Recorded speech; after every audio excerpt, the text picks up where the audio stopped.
Mirë, kthehemi flasim sërish për mesazhet e ambasadorit të emëruar, me gjas që do të nominuar. Të nominuar, të emëruar pra. Të nominuar. Shqipra të emëruar.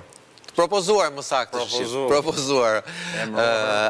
Albatros, mesazhi për Spakun ishte mbështetje, konfirmim, por edhe një farë kornizim. Korrigjim.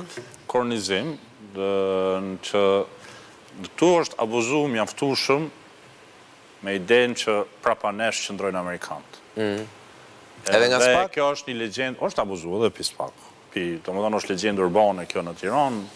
Si jemi ne, po janë Amerikanët. Nuk janë këta, po janë Amerikanët, po nuk Blinkeni do hajt drejt me Dumanin dhe vetëm do t'i jap dorën Ramës.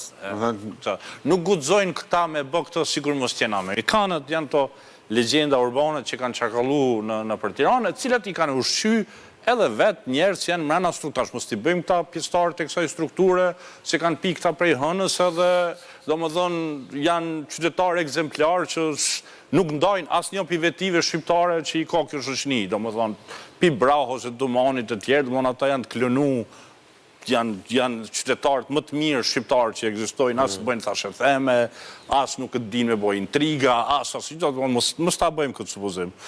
Po ata kanë uporu me këtë supozim si që u tha dhe herët që Spaku sillet thujse është një pushtet i veçantë. Ajo është thjesht një instrument i pushtetit drejtësisë, nuk është pushtet i veçantë Spaku në vetvete.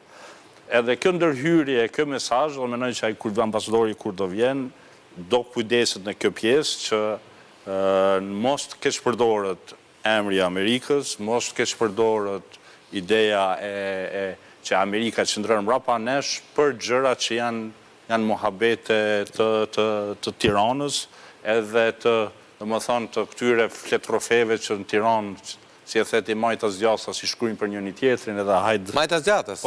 Jo, nuk janë vetëm djatha, majtas djatës. Ta bëjmë. Që unë mendoj që ambasadori i nominuar ishte shumë i qartë, fokusi te lufta kundër krimit të organizuar transatlantike, fokusi te korrupsioni ta kemi qartë. Korrupsioni nënkupton jo vetëm ato që themi ne, por aftësinë i grupeve kriminale të penetrojnë shtetin. Domethënë, se këto dyja shkojnë bashkë njëra me tjetrën. Dhe politika. Edhe shteti. Domethënë, këto dyja shkojnë njëra me tjetrën, që nënkupton që koha e eksponjerësve si Ergys Agasi, disa të tjerëve, jo filani është dashnori filanës, jo ky filani e ka atë tjetrën, jo ky ato, jo këto, domethënë këto edhe sikur të ndrohet nesër administrata, të vini administratë tjetër, nuk do të vazhdojnë, domethënë, ato gjona, sepse këto janë trende që tash aktualisht janë në disi. Edhe sikur të vi, domethënë, një administratë e re, çfarë do qoftë, nuk mund t'i rishkruaj këto, sepse komplet Amerika është duke rikompozu qasjen e vetë në raport me botën. Kështu që Spaku disa mesazhe do të me marrë. E para, ata nuk janë shtet mrena shtetit. Nuk munden ata të sillen, domethënë që s'ka nevojë mi lajmëru as Ministrinë e Punëve të Jashtme, as kërkën se takojnë, kënd dojnë, bëjnë çka dojnë. Nuk janë ata, nuk kanë kompetencën në punë të jashtme Spaku. Ambasadori nuk ka kompetencën në punë të jashtme. Kompetencat e vetme në punë të jashtme e ka me homologët e vet. Çdo gjë tjetër, domethënë ata nuk janë shtet për shtetin. E para, e dyta, domethënë që duhet të janë të vëmendshëm që mos të shihen si të instrumentalizuar politikisht. Edhe kur thot ai duam një Spak apolitik, ai e din çfarë po thot. Nuk e thot domethënë ato thjesht si një mantra, domethënë që nuk kupton. Edhe kur gjë, domethënë thjesht fjalë, por nuk kupton edhe këtë pjesë, mos trshasim, mos ta bëjmë Spakun tash pjesë të thashëthemeve të këtij qyteti. Pra Spaku heton politikën, heton korrupsionin, po nuk ndikon politikisht. Është shumë më rëndësi që integriteti i Spakut të mos vinë pikpyetje. Integriteti i Spakut vjen pikpyetje nëse Tirana thotë që prokurori ka propozuar Belinda Bollukut aman jep dorëheqje. Nuk ka marrë punë prokurorit mi thonë a jep dorëheqje as jep dorëheqje, nëse ki fakte që e në burg. ngritja procesin bëne, do më thonë, dërtoj e rastin që mas me pas parlament që guxon me ta rrëzu ty kërkesën për heqje imuniteti. Nuk ka puna e prokurorit mi thonë ti jep dorëheqje, ti për ta jep mundësinë ti më dhon dorëheqje. Çfarë mi duket vetja ti? Mi duket vetja që faktor politik, s'është faktor politik. Ai nuk guxon me pas menim a jep dorëheqje, as jep dorëheqje. Ai duhet të bëkon i verbër në këtë pikë. Kam rast, s'kam rast. Nëse kam rastin, e çoj në gjykat, e kam aq të fortë sa që s'ka parlament në botë që mundet me marrëzu. Me atë punë duhet më marraj. Jo me dhonë këshilla politike. Tash integriteti i SPAK-ut ka rënë në pikpyetje. Ka rënë në pikpyetje edhe unë mendoj që udhëheqësi i ri e di këtë gjë edhe është duke vepruar në kuptimin që integritet për kujdeset për se nëse edhe integriteti i SPAK-ut bëhet njëjtë sigurisht edhe i GKK-s, njëjtë sigurisht se institucioneve tjera të drejtësisë, atëherë Se GKK-ja thotë ti? GKK-ja nuk duhet të jetë noter i SPAK-ut. Nuk du t'jetë noter i SPAK-ut. Është. Nuk guxon t'jetë noter i SPAK-ut. Është. Sepse është. Është. Sepse, tashti, gjykatësi është gjykatës, prokurori është prokuror. Ashtu është. Ashtu është. Në praktik do është. Jo. Që është me ligj? Është ligj. Jo, nuk mund nuk është. Ja ta shpjegoj, Albatros, ta shpjegoj. Nuk është se prokurori është palë barabartë. Amerikanët e tjerë kanë ndihmuar. Ato të tjerë, të tjerë, se duhet të sqaroj kjo. Duhet të sqaroj. Kur na vi rradha me fol do ta sqarojmë. Tu ja sqaroj edhe. Ja ta sqaroj. Mendojmë të sqaroj vetes dhe se këte e dim, po. Dalim tek ideja. Ndërhyrja e jo ndërhyrja, le të themi në fund fare ne e dim shumë edhe ambasadorët më parë na kanë thënë kur e buan atë SPAK-u janë American taxpayers money. Pra janë paratë taksapaguesve amerikanë dhe çdo ambasador amerikan i mbron ato se nuk e kuptojnë ne herë se thon pse Amerika është kaq e interesuar për podon. Po doja është bërë me taxpayers money. Po ky është mohabet shumë i vjetër për çeku, është mohabet 35-36 vjeçar. Por tek SPAK-u ndërhyrja është ruajtja e integritetit të një institucioni që ndër të tjera është dhe me paratë taksapaguesve amerikanë. Mos ta themi vetëm SPAK-ut, mos i hyjmë në hak pjesës tjetër të arkitekturës. Reforma. Pra, reforma është vërtet në vitin 2016. Ne e dim që të gjithë rolin e amerikanëve në atë moment. Absolutisht lokomotiva dhe nuk diskutohet. Por... Shin Kansen, nga ato të me trenër Tokios, me ato me 600 km/h. Që nuk shifnin majtas djathës se këmernin parë. Do me thënë ishte 120-0, kaq. Thuaj ato dhe mbaroj gjithçka. Fiks, po thej 120-0, mbaroj. Do me thënë aty del roli amerikan. Tani, kanë rrjedh shumë ujëra. Pse kanë rrjedh ujëra? Nuk e përmenda kot Albatrosit atë që kur do vinte Blinken në Tiranë, fjalët në Tiranën politiko-mediatike ishin që vërtet do të jepte dorën dhe do kishte një takim me kryeministrin, por fokusi i vizitës do t'ishte trupa e drejtësisë re dhe më specifikisht prokurorët e SPAK dhe më specifikisht kreu i SPAK me cilin thuaj se vërtet do të ketë një drek, do të ketë një takim dhe protokollin me kreun e qeverisë, do të takoj kreun e shtetit. I dha dhe çmim, në ditët e fundit se sekretar shteti i dha dhe çmim. Patjetër, i dha dhe çmim Dumanit. Ndërkohë që ne pamë se si evoloi pastaj dhe u futën gjithë krerët e drejtësisë, që nga i lartë e tjerë gjithë kompetenca ishin kushtetuesi dhe me Ramën pat atë program që pat. Tani çfarë ka rrjedh nga ajo kohë? Duhet i themi gjërat. Sot ish kreu i FBI-s, James Comey, ndodhet nën hetim për një postim në Instagram që është krejt i pafajshëm, kush e ka parë dhe realisht shtypi amerikan fantazon rreth asaj fotoje që ai ka hedh, po baza e hetimit është inati i presidentit me kreun e FBI-s, nuk e donte. Se hym detaje tjera. Jo, të lutem, për të shpjeguar linjën amerikane. Një drejtor FBI nuk e nxjerrat postim çdo rast. Të lutem, dakor, vetëm se nuk e nxjerrat postim. Mirë, vazhdojmë me reston. Nuk levon për spekulim. Të lutem, të gjithë prokurorët dhe gjyqtarët kryesorë që prodhuan jo pak, po 34 akuza për presidentin aktual, ndjehen të kërcënuar disa për tyre janë në hetim. Më i pari ky që s'pa e kujtoj dot emrin tani që ka qenë dhe në tribunale. Prokurori i Hashim. Përfshir Jack Smithin, përfshir dhe atë gjyqtarin e New Yorkut me ngjyrë që edhe ajo nën këtë lloj presioni. Prokurori i përgjithshëm. Në shtëpinë e sotme të bardhë në administratën amerikane republikane. Ka pak alergji, thua ti. Ka alergji nga profesioni i prokurorit dhe gjyqtarit. le ta themi hapur sepse kështu është. Nga drejtësia do të thosh ti. Edhe nga drejtësia. Sepse nga drejtësia politike. Sepse ata e quajnë drejtësia politike. Drejtësia politike. Fal, pra dakord. Dgjoj, ne mund t'i vëmë lloj notash, po ajo është drejtësi dhe shumë gjyqtar edhe ishin zgjedh nga presidenti, errëzun për zgjedhjet, 62 herë i kontestuar. Tani vim ke ambasadori. Ambasadori si rregull gjyqësore. Po pra dakord, ambasadori. Por akuzën e Trumput kanë qenë Mos na shpërndas, Skënder, na shpërndave. Na kthen për treguar që po në 34 raste është i dënuar. Është i dënuar. Po është i dënuar. Jo, 34 akuza dhe ka një dënim. Do të thotë është i dënuar. 34 faje. Po, 34 akuza. Domethënë qëndrimi ndaj drejtësisë i administratës amerikane ka një evoluim, sepse ne ecim atë inercinë e vjetër, ku Yuri Kim dilte dhe fliste ndikim nga çandon në Amerikë, apo nga këto që ndodhin në Tiranë. Albatrosi përmendi rastin Balluku, unë përmend edhe të tjerët, Meta, Velia e tjerë, që këtu ka një dramë politike në lidhje me paraburgimet, me trajtimin e tyre, me akuzat ndaj tyre, mbushen studiot. Keni parë ambasadë amerikane që të hy? Kemi parë po, Gonzaton po. Kemi parë ambasadorin Gjerman, ambasadorin Britanik. Po të tjerë s'kemi parë. Pra, që ta përmbledhim. Për Amerikën, unë mendoj se drejtësia e re shqiptare ka rëndësi për trafiqet, krimin organizuar dhe infiltrimin edhe në elita politike dhe emigracion e palishëm që ata e kanë me kufirin jugor, po edhe globalisht e shohin si çështje prioritare. Spaku duket që janë të orientuara drejt goditjes së grupeve.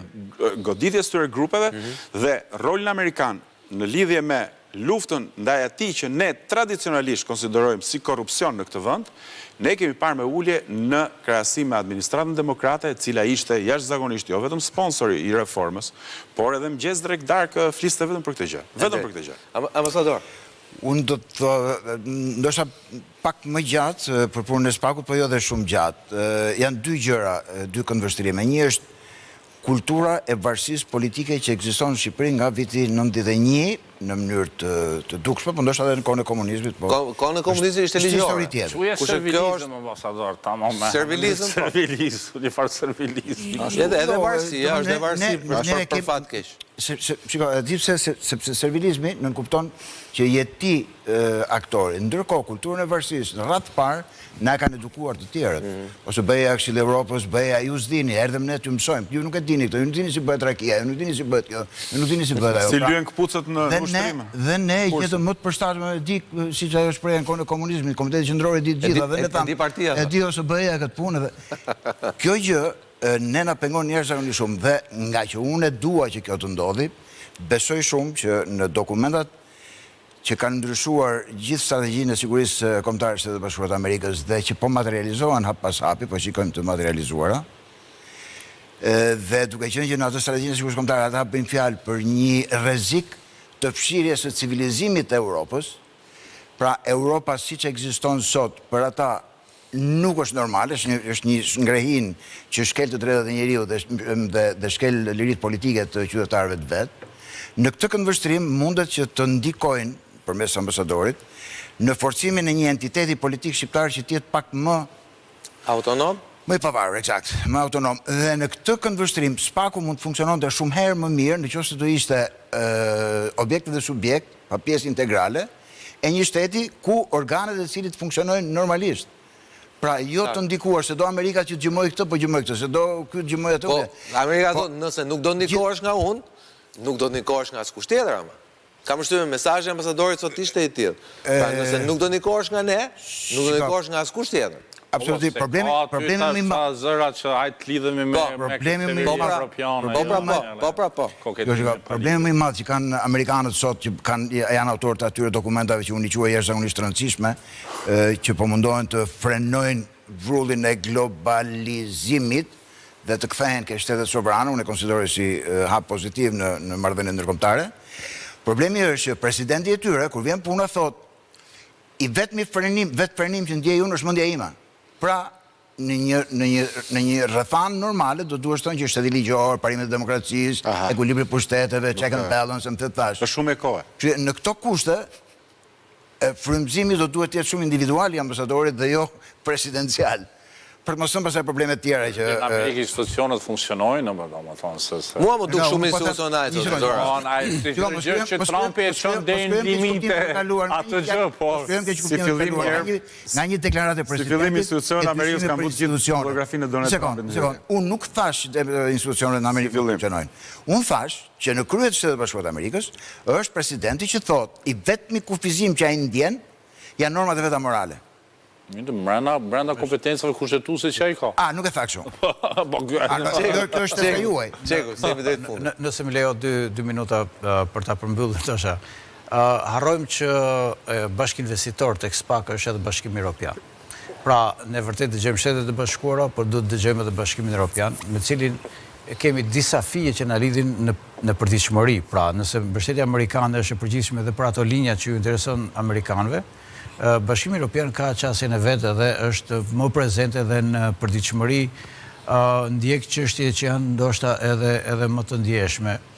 Më bën përshtypje fakti që ne jemi shumë si profesorë në trajtimin e çështjeve të drejtësisë. Për shembull, mbaroi gjithë ai kalvari i vettingut. Tani po mbyllet KPA-ja. Dhe nuk bëhet asnjë analizë serioze nga institucionet, për të parë se ku gabuam, çfarë bëm mirë, çfarë bëm keq, çfarë bëm shpejt, ku të kaluar. Duke pranuar parë nuk pranojnë që kanë gabuar. Si ka mundësi? Çeku ti dashket prekësh reformë, Çeku, nuk janë rregull. Jo, reformë ka një gjë. Mu bëri një gjë Skënder. Nuk logjikohet shumë. Unë drejtoj një qendër modeste dhe kërkova, sinqerisht kërkova disa ekspertë edhe nga institucionet, nga KPA-ja, nga këto i thash në një tryezë pa media, të bëjmë një analizë të mirëfillt ekspertësh, unë thjesht po ju afroj. Ti ke kërkuar të pranojnë ndërtimin e tyre. Po pra. Ore, unë ju thash hajtë të thoni edhe sukseset. Po si ka mundësi gjithë ajo lëvizje, gjithë ato drama personale, institucionale, familjare, kur them institucionale, u shem gjithë ato institucionet të drejtësisë. Si ka mundësi që ne i kalojmë të gjëra kaq lehtë? Edhe e varim që ngelin qa thot kjo ambasador, qa thot ai. Të kujtoj një gjë sa... Pyetja që bëjmë kështu, a ka mundësi të ulemi ndonjëherë seriozisht dhe të diskutojmë, ore, disa gjëra do t'i bëjmë vetë për vete, dhe dyta t'i bëjmë edhe për miqtë tanë. Sa vendime ka të Strasburgut ose të kushtetueses që rrëzojnë veprimet e drejtësisë re? Më falë, sa ka? I kenë letër. Dhe kush është mbajt i përgjegjës accountable? Do të thotë që pse e bëre këtë? Gjithë fokus tani, shiko, gjithë shqetësimi... Janë paprekshëm. Dhe është shumë... Janë paprekshëm. është dhimbshme, Skënder. Gjithë shqetësimi i njerëzve që kanë marrë vendime, për shembull në KPK, po si tani në KPA, është ku do të zënë vend ato, në cilin koltuk të rregullojnë njëri tjetrin, se mbaroi mandati. Kjo është revoltuese, sepse ata, për shembull, i kanë nxjerrë jetën shumë njerëzve të tjerë dhe unë kërkoj, si taksa pagues tani po themi, si qytetar shqiptar, ore një analizë, sepse kjo gjë mbaroj si proces, nuk po them të ketë kthim mbrapa, çfarë prodhoi, çfarë efektesh do të kemi në raport me ballafaqqimin që kemi me gjykatën e Strasburgut, sepse gjykata e Strasburgut mos ka gënjur dikush, mos dikush ka pranuar gënjeshtën me shkelje syre, se janë gjithë brenda. Sa e moralshme, sa politike, sa ligjore. Arben, kishim korporat 1.0, kemi korporat 2.0. Unë kur dëgjoj tani për ambasadorin amerikan është shumë mirë. Por në anën tjetër është shumë e dhimbshme, është një dramë më vete që ne nuk jemi në gjendje njëherë për të analizuar vetë ç'a prodhojmë ne këtu, edhe ç'a përgjegjësi mbajmë ne për njerëzit, dhe pastaj shumë mirë ambasadori amerikan atje qoftë i nderuar, ai tha do të jetë apolitik, do të jetë kështu, do të jetë ashtu, po mirë, ne vetë a kemi arritur në një farë përgjegjësi këtu? Me sa duket jo, batuta e fundit, Albatros, si ta mbyllim. Batuta e fundit është gjëja e mirë, është pak që shqiptarët duhet ta përthithin idenë e sovranizmit. Mendoj që kur ta përthithim këtë ide, ky farë tranzicioni jonë në atë idenë që ta kuptojmë që jemi vërtet pavarur, fiton një farë kuptimi. Unë mendoj që ambasadori e dha këtë mesazh, edhe ne nuk, edhe nëse bëhemi pjesë e BE-s, që unë kam dyshimet e mia që do bëhemi në herë pjesë e BE-s, jo që nuk duam ne, po thjesht BE-ja gënjen. Do në këta kemi qartë, ata vendosin kushte dhe gënjejnë. Edhe kryeministri Rama beson atë gjë, po unë mendoj që ata evropianët do të vazhdojnë gënjejnë edhe nuk do të na pranojnë. As ne, as vendet tjera të Ballkanit. Për atë arsye duhet të bëhemi pak më tepër sovran. Këtu e dakord me rolin Bimon. Ambasador... Ardhme është ndritur. Është ndritur. Faleminderit Bimon, faleminderit Qeru, faleminderit Apatros Skënder. Faleminderit që sot me mua. Shihemi nesër në orat 8 në Risore. Deri atëherë nga Mësuar Balla, natë e mirë.